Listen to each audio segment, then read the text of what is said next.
શું તમને પણ બજારનો કેવડો બહુ ભાવે છે અને ઘરનો બનાવેલો નથી ભાવતો? તો એક વખત જો આ રીતે તમે કેવડો ઘરે બનાવી લેશો તો બહારથી ક્યારેય નહીં લાવો, ઘરે જ બનાવીને ખાશો. તો ચાલો જોઈ લઈએ રેસીપી. આજે આપણે બનાવીશું બજાર કરતાં સસ્તો અને સારો અને એક બટેકામાંથી ડીશ ભરીને કેવડો. એના માટે મેં અહીંયા એક મોટી સાઈઝનું બટેકું લઈ લીધું છે અને સરસ સાલ ઉતારી લીધી છે. હવે આપણે આને ચિપ્સના કટ કરીશું. બટેકાને હંમેશા પાણીમાં રાખવાનું, જેથી કરીને બટેકું કાળું ના પડી જાય. બટેકાની આપણે આ રીતની બહુ જાડી પણ નહીં, પાતળી પણ નહીં, એવી સ્લાઇસ કરીશું. તમે જોઈ શકો છો આ રીતની. તો બધા બટેકાની આપણે એ રીતની સ્લાઇસ કરી લેવાની છે. અને આ કેવડો ઝટપટ બની જાય છે ઓછા સમયમાં અને ઘણો બધો બનીને તૈયાર થાય છે. એક જ બટેકામાંથી ડીશ ભરીને બને છે. એટલો બધો ટેસ્ટી બને છે કે તમે ઘરે બનાવશો તો પછી બહારથી તો ક્યારેય નહીં લાવો.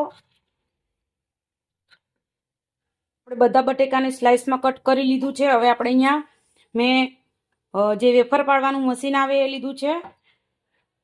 તમારે ડાયરેક્ટ ખમણીથી કરવું હોય તો પણ તમે કરી શકો છો. જે જાડા કાણાવાળી ખમણી હોય એનેથી કરવાનું.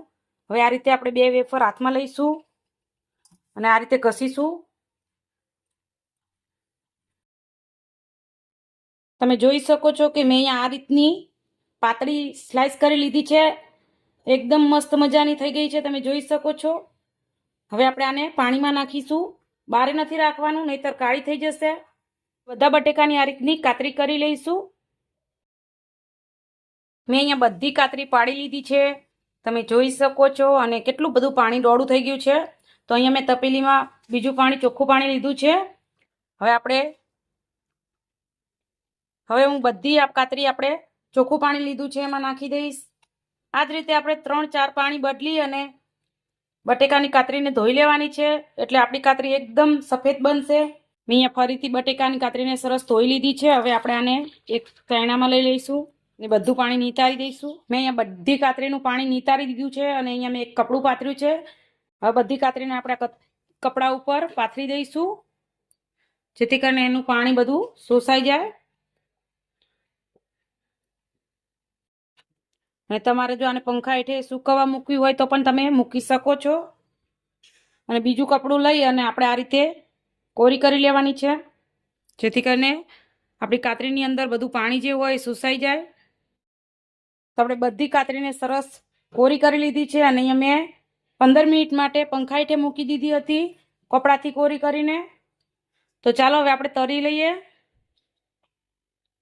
તો મેં ગેસ ઉપર કડાઈ મૂકી દીધી છે અને તેલ પણ આપણું સરસ ગરમ થઈ ગયું છે. બહુ જ ગરમ તેલ આપણે નથી કરવાનું, મીડિયમ ગરમ હોવું જોઈએ. જો બહુ ગરમ આપણે રાખીશું તો આપણી કાતરી બળી જશે અને ક્રિસ્પી નહીં થાય. અને જો ઓછું ગરમ હશે તો આપણી કાતરી એકદમ પોચી થઈ જશે અને તેલ વધારે પી લેશે.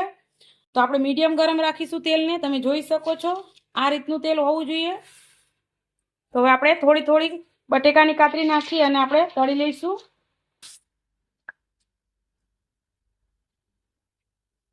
અત્યારે મારો ગેસ હાઈ ફ્લેમ ઉપર છે. હવે આપણે હું એને ધીમો કરી દઈશ અને આ રીતે ચમચીની મદદથી આપણે કરવાનું છે, જેથી કરીને આપણી કાતરી ચીપકે નહીં.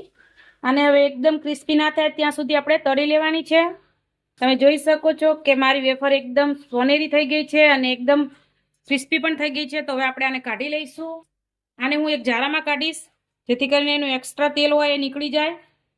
તો આપણે બધી કાતરીને આ રીતે એક જારામાં કાઢી લેવાની છે અને બીજી આપણે નાખી દઈશું.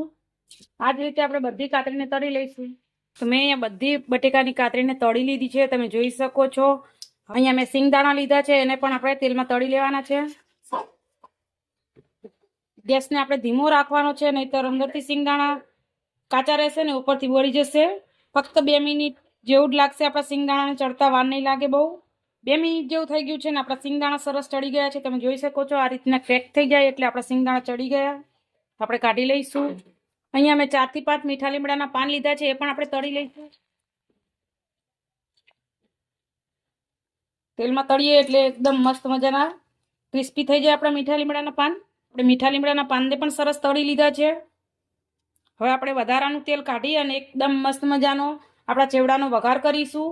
અહીંયા મેં કડાઈમાંથી વધારાનું તેલ કાઢી લીધું છે અને અડધી ચમચી જેટલું તેલ રાખ્યું છે, કેમ કે આપણે બધી વસ્તુ તળેલી છે એટલે આપણે વધારે તેલની જરૂર નથી. તો હવે આપણે એમાં વરિયાળી નાખીશું.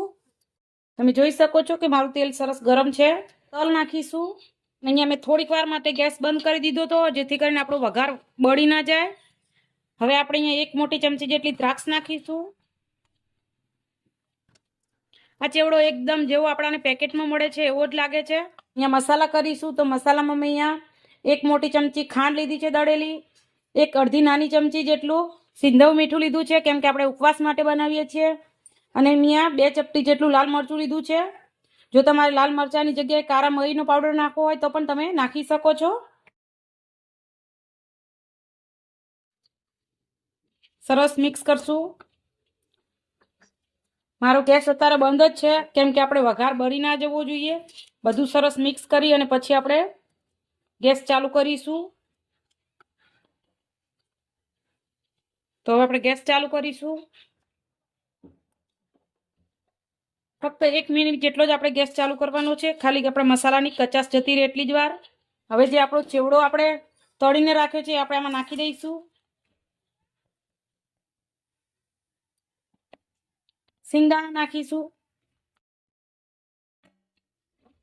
મેં એ મરચું થોડું જ નાખ્યું છે, તમારે તીખું તમે જે પ્રમાણે ખાતા હોય એ પ્રમાણે નાખી શકો છો.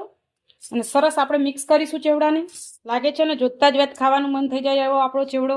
હવે ગેસ બંધ કરી દેવાનું છે ને એકદમ સરસ આપણે મિક્સ કરી લેવાનું છે. સરસ મિક્સ કરી લીધું છે, આપણો ચેવડો તૈયાર છે. ચાલો આપણે ચેવડાને સર્વ કરી દઈએ.